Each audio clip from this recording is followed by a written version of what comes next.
Normal colour of colostomy stoma. तो जो colostomy का जो स्टोमा है उसका नॉर्मल कलर क्या होगा?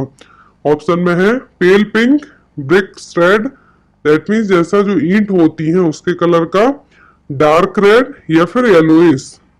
तो नॉर्मल कलर क्या होगा कोलोस्टोमी स्टोमा का? तो जो नॉर्मली कलर है दो टाइप का आपको पता होना चाहिए। तो जो नॉर्मल कलर होता है कोलोस्टोमी स्टोमा का, एक इस कलर का होता है, तो ये होता है पेल पिंक का। ये देखिए दो कलर आपको याद रखना है। नॉर्मल में क्या क्या देखने को मिलेगा? जो कोलोस्टोमी स्टोमा होगा, पिंक हो सकता है, रेड हो सकता है, वार्म टू टच, जब आप उसको टच करेंगे तो थोड़ा क्या रहेगा, आपको वार्म रहेगा, गर्म तरीके से आपको लगेगा। बट जो एबनॉर्मलिटी होगी तो ब्लैक होगा, डस्की होगा, पेल और स्लाउची आपको देखने के लिए मिलेगा। तो ये क्या है? कोलोस्टोमी स्टोमा यदि नॉर्मल है तो कैसा होगा? पेल पिंक, और यदि कोई भी एबनॉर्मलिटी दिखती है तो ब्लैक, डस्की, पेल या फिर स्लाउटली तरीके से देखने को मिलेगा। नेक्स्ट क्वेश्चन है characteristics feature of pyloric stenosis. तो पाइलोरिक स्टेनोसिस का जो मोस्ट कॉमन फीचर है और जिसको हम क्या कह सकते हैं कि गोल्डन फीचर भी कह सकते हैं, जो मोस्टली एग्जाम में आता है कि पाइलोरिक स्टेनोसिस का जो मोस्ट कॉमन फीचर है वो क्या है? ऑप्शन में watery diarrhoea, jelly like stool, projectile vomiting या फिर कॉन्स्टिपेशन। तो पाइलोरिक स्टेनोसिस का जो मोस्ट कॉमन फीचर है, साइन है, वो क्या? प्रोजेक्टाइल वॉमिटिंग, फोर्सफुल वॉमिटिंग होना, प्रोजेक्टाइल वॉमिटिंग होना, फोर्सफुल वॉमिटिंग होना।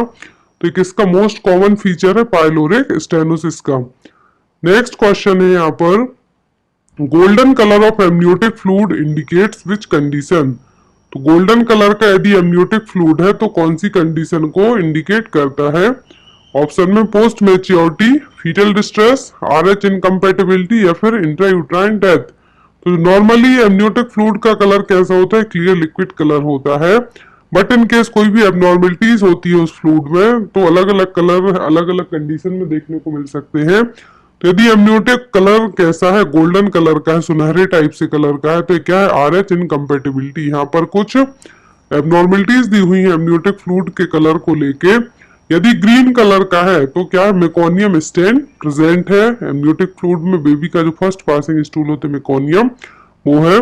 गोल्डन है that means RH incompatibility present है। ग्रीनिश येलो है मीन्स बेबी आफ्टर 42 वीक्स के बाद डिलीवर हुआ, पोस्ट मेच्योर बेबी है। और यदि डार्क कलर का जो एमनियोटिक फ्लूइड है डार्क रेड कलर से देखने को मिलता है तो क्या है? हेमरेज की कंडीशन हुई है, कंसील्ड और एक्सीडेंटल हेमरेज है। डार्क ब्राउन है that means intrauterine death, baby की डेथ है जो फीटस के अंदर ही हो चुकी है। डार्क ब्राउन या फिर जो टोबैको कलर का रहेगा उस टाइप से इंट्रायूट्राइन डेथ में देखने को मिलेगा एमनियोटिक फ्लूइड। तो ये कुछ एबनॉर्मलिटीज हो गई एमनियोटिक फ्लूइड की। नेक्स्ट क्वेश्चन देखते हैं हम which diagnostic test is performed for Rh incompatibility. तो कौन सा डायग्नोस्टिक टेस्ट परफॉर्म किया जाएगा आरएच इनकम्पेटिबिलिटी के लिए, फाइंड आउट करने के लिए, डायग्नोस करने के लिए? ऑप्शन में indirect Coombs test, direct Coombs test, haemogram या फिर ब्लड ग्रुप। तो जो आरएच इनकम्पेटिबिलिटी को क्या करना है? फाइंड आउट करना है यदि हमें, तो कौन सा टेस्ट है जो करवाया जाएगा? ऑप्शन में है यहाँ पर indirect Coombs test, direct Coombs test और हीमोग्राम या फिर ब्लड ग्रुप। तो जो इनडायरेक्ट और डायरेक्ट कॉम्ब टेस्ट है ये जनरली अलग अलग कंडीशन में होते हैं। तो जो यहाँ पर होगा वो होगा इनडायरेक्ट कॉम्ब टेस्ट। तो इनडायरेक्ट कॉम्ब टेस्ट में क्या करवाया जाए? कुछ अलग तरीके की एंटीबॉडीज हैं आपके जो ब्लड में सीरम में प्रेजेंट होंगे, उनको फाइंड आउट कराया जाएगा। किसके थ्रू? इनडायरेक्ट कॉम्ब टेस्ट के थ्रू। कॉम्ब का मतलब यहाँ पे कंघी नहीं है। इनडायरेक्ट कॉम्ब टेस्ट का मतलब है कि आपका जो सीरम है, ब्लड है, उसमें कुछ अलग तरीके की एंटीबॉडीज को फाइंड आउट करवाया जाएगा जो कि आपके सीरम और ब्लड में रहेंगी, तो उससे हम आरएच इनकम्पेटिबिलिटी को फाइंड आउट कर सकते हैं। तो यहाँ पर आपका आंसर क्या होगा? Indirect Coombs test. Next is which of the following positive symptom of schizophrenia. तो सीजोफेनिया का जो पॉजिटिव सिम्टम है इनमें से कौन सा है? ऑप्शन में डिल्यूजन, स्टूपर, अपैथी या फिर अलोग्या। तो सीजोफेनिया में दो टाइप के सिम्टम होंगे, पॉजिटिव और नेगेटिव। पॉजिटिव सिम्टम क्या करेंगे? जो पेशेंट की कंडीशन है सीजोफेनिया में उसको इजीली रिकवर करने में हेल्प करेंगे। अच्छा है जो रिकवरी होगी यदि पॉजिटिव सिम्टम है। यदि नेगेटिव सिम्टम होते हैं तो रिकवरी के जो चांस है वो थोड़ा कम हो जाते हैं और एक रिस्क फैक्टर का और काम करेंगे जो नेगेटिव सिम्टम्स होंगे। तो यहाँ पर आपको पॉजिटिव सिम्टम बताना है तो वो क्या है, डिल्यूजन। इनमें से क्या है, वो है डिल्यूजन। पॉजिटिव में आते हैं दो सिम्टम होते हैं मेनली, हेलुसिनेशन एंड डिल्यूजन। और जो पॉजिटिव सिम्टम होते हैं इससे क्या होता है कि कोई भी साइकेट्रिक कंडीशन हो तो उसमें क्या होगा, जो पॉजिटिव सिम्टम है इनसे पेशेंट की रिकवरी होने के चांसेस ज्यादा रहेंगे एज कम्पेयर टू नेगेटिव के। नेगेटिव में क्या होगा, alogia that means poverty of speech, flat affect, poor attention, avolition and anhedonia that means lack of pleasure, loss of social interest and attention deficit. तो यहाँ पर जो नेगेटिव सिम्टम है सबसे ज्यादा इनके कारण क्या होती है, पेशेंट के ठीक होने के चांसेस धीरे धीरे क्या होने लगते हैं, कम होने लगते हैं यदि पेशेंट में नेगेटिव सिम्टम ज्यादा है एज कम्पेयर टू पॉजिटिव के। तो यहाँ पर सिजोफ्रेनिया का पॉजिटिव सिम्टम क्या है, डिल्यूजन एंड हेल्यूसिनेशन। नेक्स्ट है यहाँ पर विच of the following is a negative symptom of schizophrenia. तो यहाँ पर नेगेटिव सिम्टम पूछा है, ऑप्शन में डिल्यूजन, हेल्यूसिनेशन, एनहेडोनिया या फिर क्लैंग एसोसिएशन। तो यहाँ पर नेगेटिव सिम्टम कौन सा है, तो वो है एनहेडोनिया। कौन सा है, एनहेडोनिया। बाकी सभी क्या है, पॉजिटिव सिम्टम में आएंगे। डिल्यूजन एंड हेल्यूसिनेशन में क्या है, पॉजिटिव सिम्टम है। और यहाँ पर जो एनहेडोनिया है तो एनहेडोनिया का मतलब क्या है, लैक ऑफ प्लेजर। और जो एक और यहाँ पर ऑप्शन है क्लैंग एसोसिएशन, इसका मतलब होता है कि जब मेंटल कंडीशन आपकी स्पीच को डिस्टर्ब करने लगे, आपके जो बोलने का तरीका है वो आपकी मेंटल कंडीशन के कारण क्या होने लगे, स्पीच पैटर्न क्या होने लगे, चेंज होने लगे, तो यहाँ पर क्या कहलाएगा, क्लैंग एसोसिएशन। बट सिजोफ्रेनिया का ये नेगेटिव सिम्टम में नहीं माना जाएगा। तो यहाँ पर आपका आंसर क्या होगा, एनेडोनिया। एनेडोनिया की जगह यदि एलोगिया होता है, पुअर अटेंशन होता है, तो सभी क्या है, नेगेटिव सिम्टम है। Next is Kegel exercise used after delivery to. तो जो कीगल एक्सरसाइज डिलीवरी के बाद की जाती है, क्यों की जाती है, ऑप्शन में strengthening urinary muscles and rectal muscles, strengthening of abdominal muscles, सब इन्वोल्यूशन या फिर प्रिवेंट द पोस्टमार्टम हेमरेज। तो कीगल एक्सरसाइज की जाती है आफ्टर डिलीवरी के बाद। डॉक्टर और जो आपके गायनेकोलॉजिस्ट होते हैं वो आपको प्रिस्क्राइब करते हैं या फिर ये कह सकते हैं एडवाइस करते हैं कि आप एक्सरसाइज कीजिए। तो इनका जो मेन एम होता है, क्यों की जाती है, ताकि आपकी जो यूरिनरी और रेक्टल मसल्स हैं इनमें क्या हो, स्ट्रेंथनिंग हो, ये मसल्स क्या हो, मजबूत हो, स्ट्रांग हो। इनके लिए कीगल एक्सरसाइज परफॉर्म की जाती है ताकि आपको जो बार बार यूरिनेशन की प्रॉब्लम होती है वो ठीक हो सके और आपकी मसल्स क्या हो, स्ट्रांग रहे। तो कीगल एक्सरसाइज क्यों की जाती है डिलीवरी के बाद, यूरिनरी मसल्स और रेक्टल मसल्स को स्ट्रेंथनिंग प्रोवाइड कराने के लिए।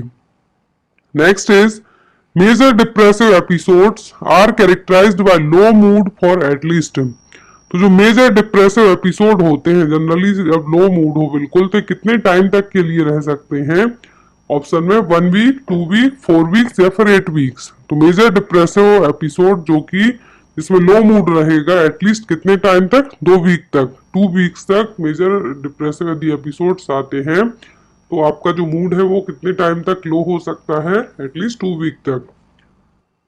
Next is nasopharyngeal tube is used in all except. तो एनजी ट्यूब है सभी में यूज की जा सकती है किसी एक को छोड़कर। ऑप्शन में basilar skull fracture, oral surgery, sedation या फिर प्रोलॉन्ग्ड सीजर एक्टिविटी। तो यहाँ पर मैं आपको बता दूं कि जो भी क्वेश्चन है एम्स के पेपर से लिए हुए क्वेश्चन है जो कि आपके अपकमिंग टाइम में बहुत ही हेल्पफुल रहेंगे। तो नेजोफेरेंजियल ट्यूब सभी में हम इंसर्ट कर सकते हैं एनजी ट्यूब, बट किसी एक को छोड़कर, तो वो वेसिलर स्कल फ्रैक्चर।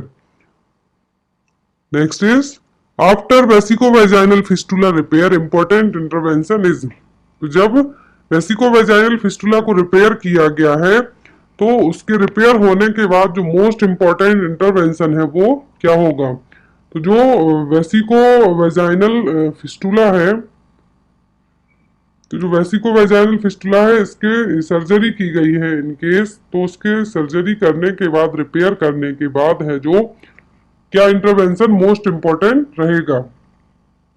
तो जो मोस्ट इंपॉर्टेंट जो वेसिकोवेजाइनल फिस्टुला रिपेयर करने के बाद इंटरवेंशन होगा वो होगा avoid urine collection in bladder, क्योंकि जो वेसिकोवेजाइनल फिस्टुला है यहाँ पर क्या होगा, जो ब्लैडर है और जो वेजाइना है, तो जो ब्लैडर की यूरिन है वो कहाँ लीकेज होगी, वेजाइना में। तो इस यहाँ पर एक रिपेयरिंग की जाएगी। जब ये रिपेयरिंग की जाती है तो उसके लिए आपका जो मोस्ट इम्पोर्टेंट इंटरवेंशन क्या होगा कि ब्लैडर में यूरिन को कलेक्ट होने से हमें रोकना है।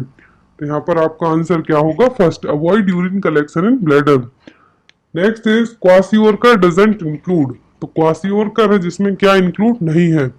ऑप्शन में है oedema, decrease weight, fatty liver या फिर change in skin and hair. तो क्वासियोरकर में एडिमा रहेगा, फैटी लिवर होगा, स्किन और हेयर का कलर भी चेंज होगा, बट वेट है जो क्या होगा, कम नहीं होगा। तो यहाँ पर आपका आंसर क्या होगा, decrease the weight. Next is normal fetal heart rate at birth in a newborn is. यदि टर्म न्यूबॉर्न बेबी है that means after 37 week of complete किए हैं, 37 वीक कंप्लीट होने के बाद बॉर्न हुआ है, वो भी क्या है, टर्म न्यूबॉर्न बेबी है, तो उसकी नॉर्मल फीटल हार्ट रेट कितनी होगी आफ्टर बर्थ के। ऑप्शन में 70 टू 110, 80 टू 100, 100 टू 120 या फिर 120 टू 160। तो टर्म न्यूबॉर्न बेबी है उसकी जो नॉर्मल बर्थ आफ्टर बर्थ के बाद जो फीटल हार्ट रेट होगी वो कितनी होगी, 120 से 160, 120 to 160। Next is ascites occurs due to. तो जो एसाइटिस की कंडीशन है, किस कंडीशन में इसके होने के चांसेस ज्यादा रहेंगे। ऑप्शन में हाइपोएल्बुमिनिया, हाइपरकैलेमिया, हाइपर एल्ब्यूमेनिया या फिर हाइपोकैलेमिया। तो एसाइटिस का मतलब क्या होता है, एक्सेस एब्डोमिनल फ्लूइड या फिर एक्यूमुलेशन ऑफ एब्डोमिनल फ्लूइड। जो एब्डोमिनल फ्लूइड होते हैं तो उन फ्लूइड का क्या होना, बहुत ज्यादा इकट्ठा हो जाना, और जनरली जब लिवर प्रॉब्लम होती है उसी में एसाइटिस की कंडीशन होती है। तो ये यहाँ पर आंसर क्या होगा आपका, हाइपोएल्ब्यूमिनिया। तो जनरली एसाइटिस की कंडीशन कब होती है, जब लिवर में कोई प्रॉब्लम हो, और एसाइटिस का मतलब है एक्सेस एब्डोमिनल फ्लूइड, और ये कब होती है, हाइपोएल्ब्यूमिनिया की प्रॉब्लम में। Next is which of the following drug is a skeletal muscle relaxant. तो इनमें से कौन सी ड्रग है जो स्केलेटल मसल रिलैक्सेंट है। ऑप्शन में है पेंटोथेनल सोडियम, फेंटेनाइल, कीटामाइन या फिर एट्रोपिन। तो स्केलेटल मसल रिलैक्सेंट है यहाँ पर, तो वो है Pentothal sodium. Next is in general anaesthesia which of the following sensation disappear at last. तो जनरल एनेस्थीसिया दिया जाता है जब पेशेंट को, तो कौन सा सेंसेशन है जो लास्ट तक रहेगा। दैट मीन्स पर्सन का जो कौन सा सेंसेशन है एट लास्ट में वो उस चीज से सेंस में आएगा। ऑप्शन में pupil response, pain response, consciousness या फिर हियरिंग। तो लास्ट सेंसेशन पूछा है जनरल एनेस्थीसिया देने के बाद, तो वो होगा हियरिंग। क्या होगा, हियरिंग। बाकी सभी आफ्टर कुछ टाइम के बाद सही होते जाएंगे सेंसेस, बट हियरिंग है जो कब होगा, लास्ट में। Next is which surgery is used in surgical menopause.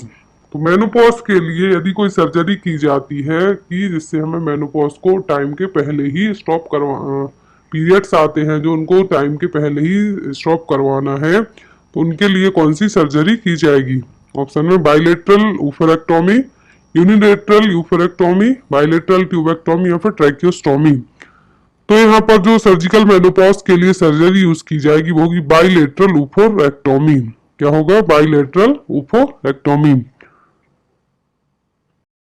कि सर्जिकल मेनोपॉज के लिए कौन सी सर्जरी यूज की जाती है। तो जनरली जो वो मेनोपॉज की कंडीशन होती है इसमें क्या होता है कि नॉर्मली एज के साथ आफ्टर 45-50 ईयर के बाद मेंस्ट्रुएशन साइकिल में स्टॉप हो जाती है, बट इन केस ऐसा नहीं होता है तो बाइलेटरल ऊफरेक्टोमी करवा के जो मेनोपॉज की कंडीशन उसको स्टॉप किया जा सकता है, लाया जा सकता है। तो बाइपेराइटल ऊफरेक्टोमी में क्या होगा कि जो ओवरीज है उन दोनों ओवरीज को क्या कर दिया जाता है, रिमूव कर दिया जाता है। इसके कारण ना तो मेंस्ट्रुएशन साइकिल होगी, मेंस्ट्रुएशन साइकिल का स्टॉप होना ही क्या कहलाता है, मेनोपॉज। तो यहाँ पर आपका आंसर क्या होगा, first, bilateral oophorectomy. Next is after hydatidiform mole surgery the nurse should assist. तो यदि हाइडेटिफॉर्म मोल के लिए सर्जरी हुई है तो एज अ नर्स आप सबसे पहले क्या चेक करेंगे। ऑप्शन में urinary output, HCG hormone, vaginal discharge या फिर बायोप्सी रिजल्ट। तो हाइडेटिफॉर्म मोल के लिए क्या कहा जाता है, मोलार प्रेगनेंसी, जो कि एक नॉन कैंसरस ट्यूमर डेवलप होने लगता है और इसके यूट्रस में स्पेशली।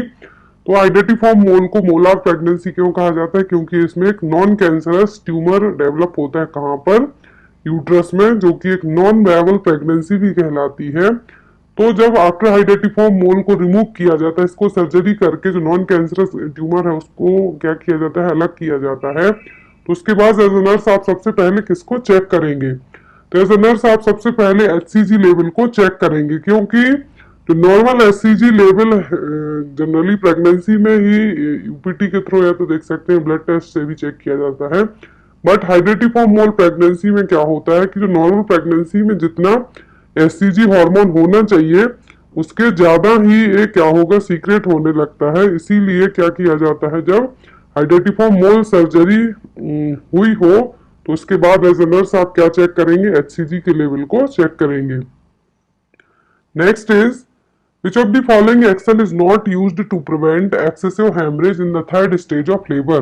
तो इनमें से कौन सा एक्शन है या फिर कौन सा ऐसा पॉइंट है जो कि यूज नहीं किया जाता है थर्ड स्टेज ऑफ लेबर के बाद, ताकि एक्सेसिव ब्लीडिंग को, एक्सेसिव हेमरेज को हम प्रिवेंट कर सकें। तो थर्ड स्टेज ऑफ लेबर में क्या किया जाता है, पोस्टमार्टम हेमरेज को प्रिवेंट करने के लिए सभी चीजें की जाती हैं किसी एक को छोड़कर।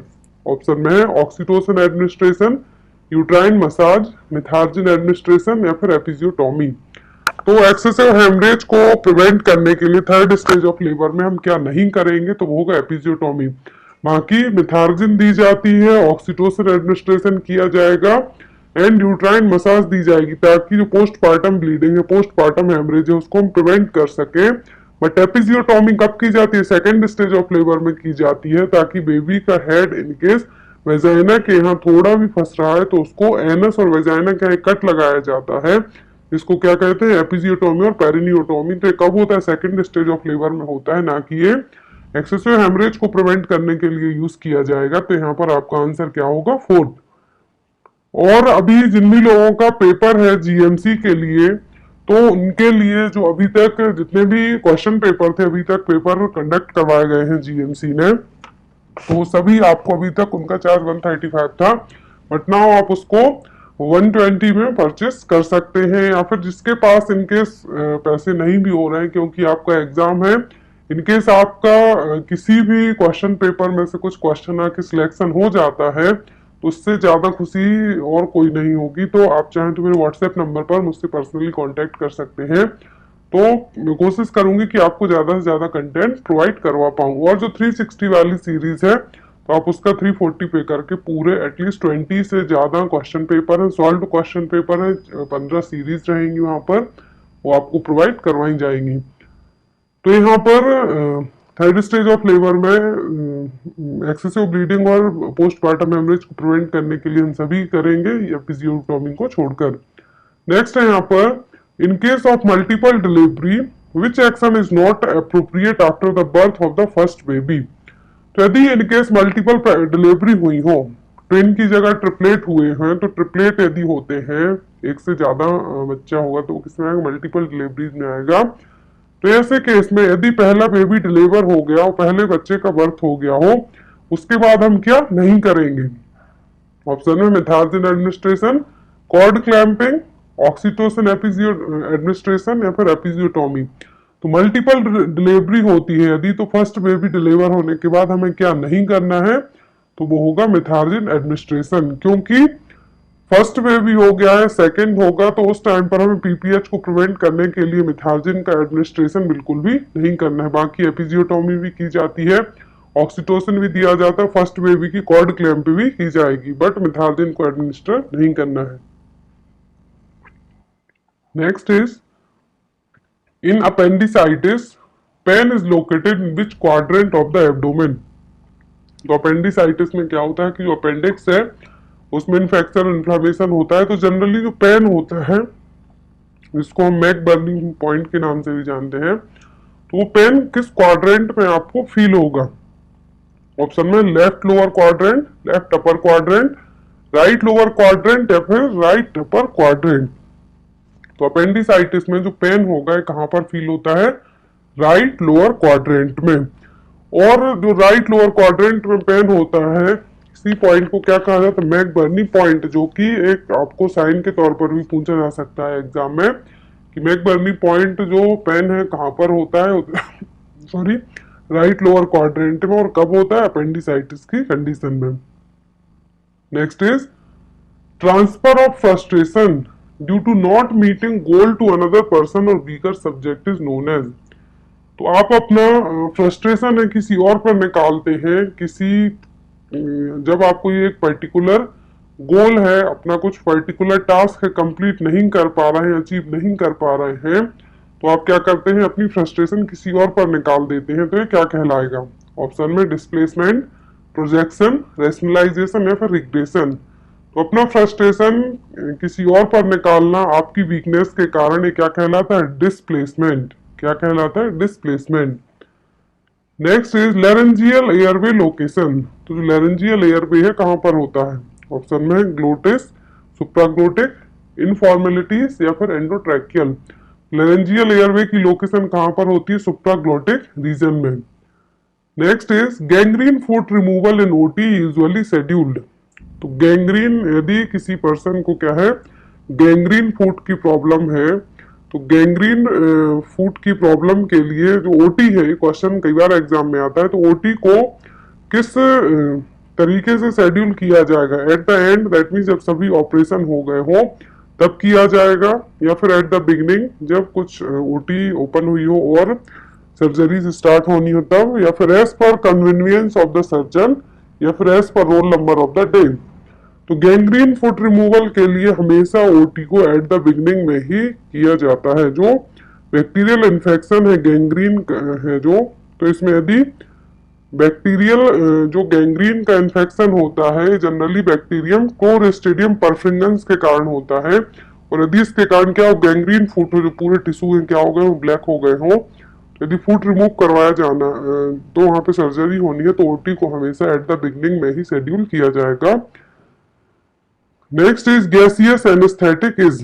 तो इनमें से गैसियस एनेस्थेटिक कौन सा है? ऑप्शन है पेंटोथेल, कीटामाइन, प्रोपोफॉल या फिर आइसोफ्लोरिन। तो जो गैसियस एनेस्थेटिक है वो क्या है? आइसोफ्लोरिन। बेसिक और छोटे छोटे वन लाइनर क्वेश्चन है जो एग्जाम में आते हैं हमेशा। नेक्स्ट है यहाँ पर विच of the following drug is used together with other anaesthetic agent. तो इनमें से कौन सी मेडिसिन है जो किसी दूसरे एनेस्थेटिक एजेंट के साथ ही यूज की जाती है? ऑप्शन में फेंटानाइल, एट्रोपिन, फिनोबार्बिचॉन या फिर फेनिटोइन। तो ऐसी मेडिसिन जो हमेशा दूसरे एनेस्थेटिक एजेंट के साथ यूज की जाती है, तो इनमें से वो क्या है? फेंटानाइल। क्या है वो? फेंटानाइल। ऐसी बहुत सारी मेडिसिन होती है जिनको अकेले एडमिनिस्टर नहीं किया जाता है, तो फेंटानाइल क्या है? एक पावरफुल ओपियोइड्स है जिसको अदर मेडिकेशन के साथ है जो एडमिनिस्टर किया जाता है। क्या है? एक ओपियोइड्स है और इसको दूसरे एनेस्थेटिक एजेंट के साथ मिक्स करके एडमिनिस्टर किया जाता है। Next is lactation acts as a natural contraceptive for in lactating mother for how many days. तो लैक्टेटिंग जो मेथड होती है, जिसको हम लैक्टेशनल अमिनोरिया मेथड के नाम से भी जानते हैं, जो कि एक कॉन्ट्रासेप्टिव मेथड का काम करती है, नेचुरल कॉन्ट्रासेप्टिव का। लैक्टेटिंग मदर में कितने दिन तक के लिए रहेगी? जो बच्चे कंप्लीटली ब्रेस्ट फीडेड बेबीज होते हैं, जो मदर ओनली ब्रेस्ट फीड करवाती हैं अपने बेबीज को, तो वो क्या है? लैक्टेटिंग मदर है। कितने दिन तक है जो लैक्टेशन है जो एज ए नेचुरल कॉन्ट्रासेप्टिव का काम करेगा? ऑप्शन में 42 डेज, 60 डेज, 75 डेज या फिर 90 डेज। तो टोटल 90 दिनों तक, एटलीस्ट 3 मंथ तक है जो लैक्टेशन क्या करेगा? एक नेचुरल कॉन्ट्रासेप्टिव मेथड का काम करेगा। तो यहाँ पर आपका आंसर क्या होगा? 90 days. Next is in burn patient fluid loss occurs due to. तो बर्न पेशेंट में जो फ्लूइड का लॉस हो रहा है वो किसके कारण होता है? ऑप्शन है increased capillary permeability, increased tissue perfusion, paralytic ileus and vomiting या फिर एनजी ड्रेनेज। तो जो बर्न पेशेंट में फ्लूइड का लॉस होता है, जनरली ये होता है परमेबिलिटी के बढ़ने के कारण। तो यहाँ पर आपका आंसर क्या होगा? Increased capillary permeability. Next is which of the following is indication of adequate breast feeding in a newborn baby. यदि newborn baby completely breast feeding पर डिपेंड करता है, तो आप कैसे पता करेंगे कि बेबी को सफिशिएंट ब्रेस्ट फीड हुआ है, सफिशिएंट उसने ब्रेस्ट फीडिंग की है? ऑप्शन में passes urine 8 to 10 times per day, cries frequently, restless या फिर good sucking reflex। तो यदि न्यूबॉर्न बेबी ने एडिक्वेट ब्रेस्ट फीडिंग किया है तो वो एटलीस्ट 8 से 10 बार 12 बार तक मिनिमम यहाँ पर कहा गया है कि 8 to 10 टाइम्स तक वो क्या करेगा, यूरिन पास आउट करेगा या फिर पर फीड करने के बाद 2 to 3 आवर तक सोएगा। तो ये क्या होगा, एडिक्वेट ब्रेस्ट फीडिंग के साइन है कि बेबी को सफिशिएंट ब्रेस्ट फीडिंग हुई है। यहाँ पर अकॉर्डिंग टू ऑप्शन के हम जाएंगे तो आंसर क्या होगा, first, pass urine 8 to 10 times per day. Next is effluent stool consistency in ileostomy. तो इलियोस्टोमी के बाद जो स्टूल की कंसिस्टेंसी है वो किस टाइप की होगी। ऑप्शन में है सॉलिड, वाटरी, रेडिश पेस्ट या फिर थिक लिक्विड। तो इलियोस्टोमी के बाद जो स्टूल की कंसिस्टेंसी होगी कैसा होगा, थिक लिक्विड स्टूल है जो देखने को मिलेगा। Next is which of the following is a non absorbable suture. तो इनमें से कौन से हैं जो नॉन एब्जॉर्बेबल सूचर हैं। ऑप्शन में विस्ट्रेल, पॉलिस्टर, क्रोमिक कैटगट या फिर मोनोक्रिल। तो नॉन एब्जॉर्बेबल सूचर है इनमें से वो क्या है, पॉलिस्टर, बाकी सभी एब्जॉर्बेबल सूचर हैं। Next is folic acid prevents which of the following congenital abnormalities. तो फॉलिक एसिड कौन सी कंजेनाइटल एबनॉर्मलिटीज को प्रिवेंट करता है। ऑप्शन में neural tube defect, down syndrome, congenital heart problem या फिर कंजेनाइटल हाइपोथायरॉयडिज्म।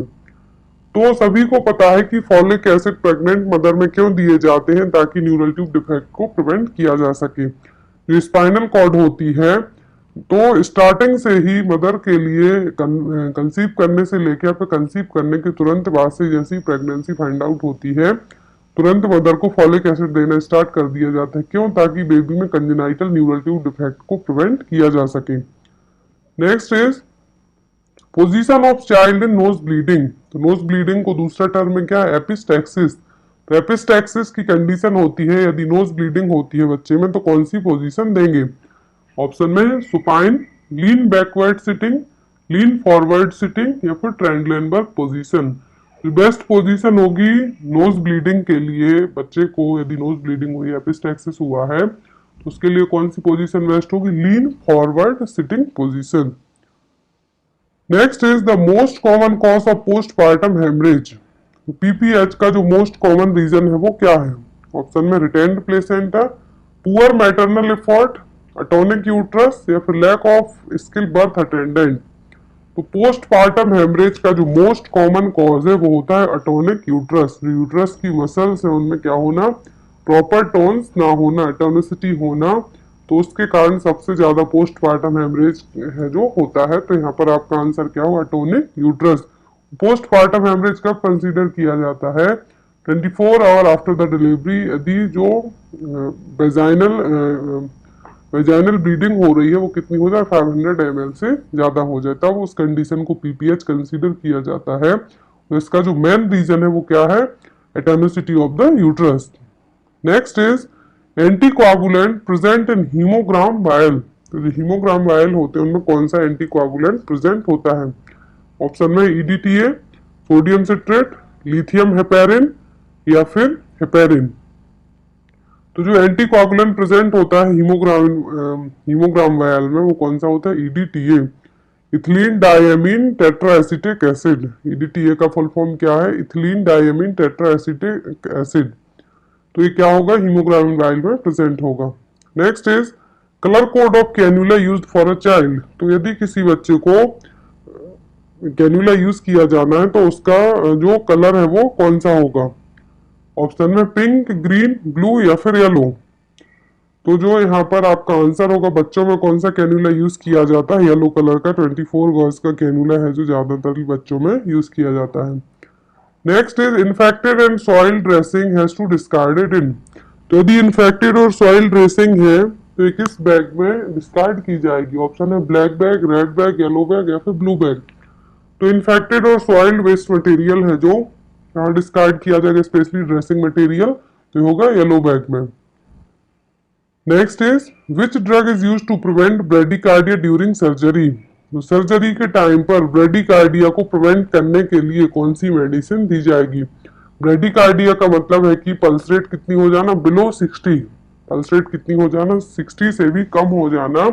तो ये सर्जरीज में यदि ब्रेडिकार्डिया की कंडीशन होती है तो उसको प्रिवेंट करने के लिए कौन सी मेडिसिन यूज करेंगे? ऑप्शन में सक्सिनाइल क्लोराइड, अमायोड्रोन, नाइट्रस ऑक्साइड या फिर एट्रोपिन। तो जो मेडिसिन यूज की जाएगी वो क्या होगी? एट्रोपिन। सर्जरीज में क्या करना है हमें? ब्रेडिकार्डिया और पल्स रेट यदि 60 से कम जाती है तो उसको रोकने के लिए, प्रिवेंट करने के लिए हम एट्रोपिन देंगे। और जब ब्रेडिकार्डिया हो तब डिगॉक्सिन नहीं देंगे। ये बेसिक सा एक छोटा सा क्वेश्चन है, एग्जाम में आता है आपके। नेक्स्ट है यहाँ पर, painless bleeding after 28 weeks of pregnancy is associated with. यदि पेनलेस वेजाइनल ब्लीडिंग होती है 28 वीक की प्रेगनेंसी के बाद, 28 वीक की प्रेगनेंसी के बाद, तो ये किस कंडीशन में होगी? पेनलेस है यहाँ पर, पेनलेस वेजाइनल ब्लीडिंग। ऑप्शन में है प्लेसेंटा प्रीविया, कार्डिक डिसअरिथमिया, एनाफिलैक्सिस या फिर हाइपरग्लाइसीमिया। तो पेनलेस ब्लीडिंग होती है आफ्टर 28 वीक ऑफ प्रेगनेंसी में, ये क्या होगा? Placenta previa. Next is dexamethasone is used to treat. तो डेक्सामेथासोन किसके लिए ट्रीट करने को यूज की जाती है? ऑप्शन में इन्फेक्शन, हाइपरग्लाइसीमिया, कार्डिक डिसअरिथमिया या फिर एनाफिलैक्सिस। तो डेक्सामेथासोन को जनरली एनाफिलैक्टिक रिएक्शन को ट्रीट करने के लिए भी यूज किया जाता है। Next is disinfectant used for cleaning HIV infected blood. तो एचआईवी इन्फेक्टेड ब्लड को क्लीन करने के लिए कौन सा डिसइंफेक्टेंट यूज किया जाएगा? ऑप्शन में sodium hypochlorite, Lysol, bleaching powder या फिर ग्लूट्रेल्डिहाइड। तो यहाँ पर मेनली सभी यूज किए जाते हैं, बट सोडियम हाइपोक्लोराइड को सबसे ज्यादा यूज किया जाता है। इनकेस आपसे एग्जाम में आता है कि कौन सा नहीं किया जाएगा, इन चारों ऑप्शन को रख के तब आपको कहना है ब्लीचिंग पाउडर। बाकी सोडियम हाइपोक्लोराइड, लाइजोल और ग्लूट्रेल्डिहाइड यूज कर सकते हैं, बट यहाँ पर आपको कोई सी भी कंफ्यूजन हो और चारों ऑप्शन हो कहे कि कौन सा यूज करेंगे हम, तब आपको करना है sodium hypochlorite. But nowadays HIV की जगह कोविड-19 रख दिया जाता है कि कोविड-19 का कोई पर्सन है तो उसके लिनेन या फिर बेडशीट को क्लीन करने के लिए कौन सा डिसइंफेक्टेंट यूज किया जाएगा? तो वह sodium hypochlorite. Next is hospital acquired infection referred as an infection acquired after how many hours of admission. तो जो हॉस्पिटल एक्वायर्ड इन्फेक्शन होता है जिसको हम नेजोकोमियल इन्फेक्शन के नाम से भी जानते हैं, तो नेजोकोमियल इन्फेक्शन और हॉस्पिटल एक्वायर्ड इन्फेक्शन होता है, ये एडमिशन के कितने देर के बाद हो सकता है? ऑप्शन में 24 आवर, 72 आवर्स, 48 आवर्स या फिर आफ्टर डिस्चार्ज द पेशेंट। तो जनरली जो हॉस्पिटल एक्वायर्ड इन्फेक्शन और नोजोकोमियल इन्फेक्शन है, हॉस्पिटल में एडमिशन के 48 आवर के बाद डेवलप हो सकता है। Next is priority nursing intervention in Guillain Barre syndrome. तो ग्लीन वेयर सिंड्रोम यदि किसी पर्सन को है तो एज अ नर्स आपकी जो फर्स्ट प्रायोरिटी है जो क्या होगी? ऑप्शन में है early mobility, appropriate positioning, nutritional management, maintenance of airway and breathing pattern. तो जो ग्लीन वेयर सिंड्रोम एक ऐसी कंडीशन है जिसमें आपका खुद का अपना इम्यून सिस्टम क्या करेगा? नर्व सेल्स पर अटैक करेगा, और ये condition generally acute bacterial viral infection के कारण होती है, ग्लीन वेयर सिंड्रोम। तो इसमें आपका जो as a nurse first priority intervention होगा एयरवे और ब्रीदिंग पैटर्न को मेंटेन करके रखना। Next is all of the following are assist in mental status examination MSC except. तो जो मेंटल स्टेटस एग्जामिनेशन है इसमें सभी चीजें असिस्ट की जाएंगी किसी एक को छोड़कर। ऑप्शन में है जनरल अपीयरेंस, प्रीजुडिस, इंटेलिजेंसी या फिर जजमेंट। तो जो मेंटल स्टेटस एग्जामिनेशन होता है इसमें पेशेंट के मेंटल स्टेट, बिहेवियर क्वांटिटेटिवली और क्वालिटेटिवली इन दोनों तरीके से चेक किया जाता है। क्वांटिटेटिवली एंड क्वालिटेटिवली इसमें चीजें चेक की जाती हैं, बट जो एमएससी में चेक नहीं किया जाता है वो क्या है? तो वो प्रीज्यूस। जनरल अपीयरेंस चेक किया जाएगा, तो अपीयरेंस में डेमोग्राफिक्स, साइकी, आपके hair, makeup, clothing style, cleanliness, weight loss check किया जाएगा। फिर अपीयरेंस के बाद आता है बिहेवियर। तो बिहेवियर में आपका रैपिड एटीट्यूड कैसा, आई कांटेक्ट कैसा, साइकोमोटर एक्टिविटी चेक होंगी। स्पीच में आपकी कितना बोलते हैं, कब बोलते हैं, मूड में आपके अफेक्ट्स चेक किए जाएंगे। और जो क्रिजियोस है ये क्या है? एमएससी में चेक नहीं किया जाता। Next is simple test for varicose vein. तो वेरिकोज वेन के लिए कौन सा टेस्ट है जो परफॉर्म किया जाता है? ऑप्शन में Weber test, Homans test, cold calorie test या फिर ट्रेंडलैंड वर्क टेस्ट। तो सिंपल सा टेस्ट पूछा है कि वेरिकोज वेन है यदि, तो कौन सा टेस्ट है जो परफॉर्म किया जाएगा। तो यहाँ पर आपका आंसर होगा ट्रेंडलैंड वर्क टेस्ट। इस टेस्ट को और किस नाम से जाना जाता है, और इस टेस्ट का जो वेन मोटिव है वो क्या होता है कि वेरिकोज वेन को फाइंड आउट करना। तो ये कैसे पता चलेगा, द यूनिलेटरल लेग स्टेन और ट्रेंडलैंड वर्क टेस्ट। तो इसका दूसरा नाम क्या है, यूनिलेटरल लेग स्टेन टेस्ट और ट्रेंडलैंड वर्क टेस्ट। तो ये डिटेक्टिंग हिप जॉइंट डिस्फंक्शन के लिए जनरली ट्रेंडलैंड वर्क टेस्ट किया जाता है, बट वेरिकोज वेन्स को फाइंड आउट करने के लिए भी ये टेस्ट है जो कभी कभी किया जाता है। इसमें जो आपकी वेन्स है, ट्रेंडलैंड वर्क टेस्ट में जो वेरिकोज वेन्स होती हैं आपकी, उसको अच्छे तरीके से फिजिकल एग्जामिनेशन करके फाइंड आउट किया जाता है कि जो डीप वेन्स है लेग की, वहां पर कोई वेरिकोज वेन की कंडीशन तो नहीं है। ट्रेंडलैंड वर्क, जिसको एक डायग्नोस्टिक टेस्ट भी कहा जाता है वेरिकोज वेन को फाइंड आउट करने के लिए। नेक्स्ट है यहाँ पर identify the stage of pressure ulcer. तो यहाँ पर इमेज दी हुई है, आपको बताना है कि कौन से अल्सर, 4 स्टेज होती है, फर्स्ट, सेकंड एंड थर्ड। तो ये थर्ड स्टेज, क्योंकि इमेज में ही यहाँ पे लिखा हुआ है इसलिए मैंने यहाँ पे आपको इसका डायरेक्ट आंसर बता दिया है।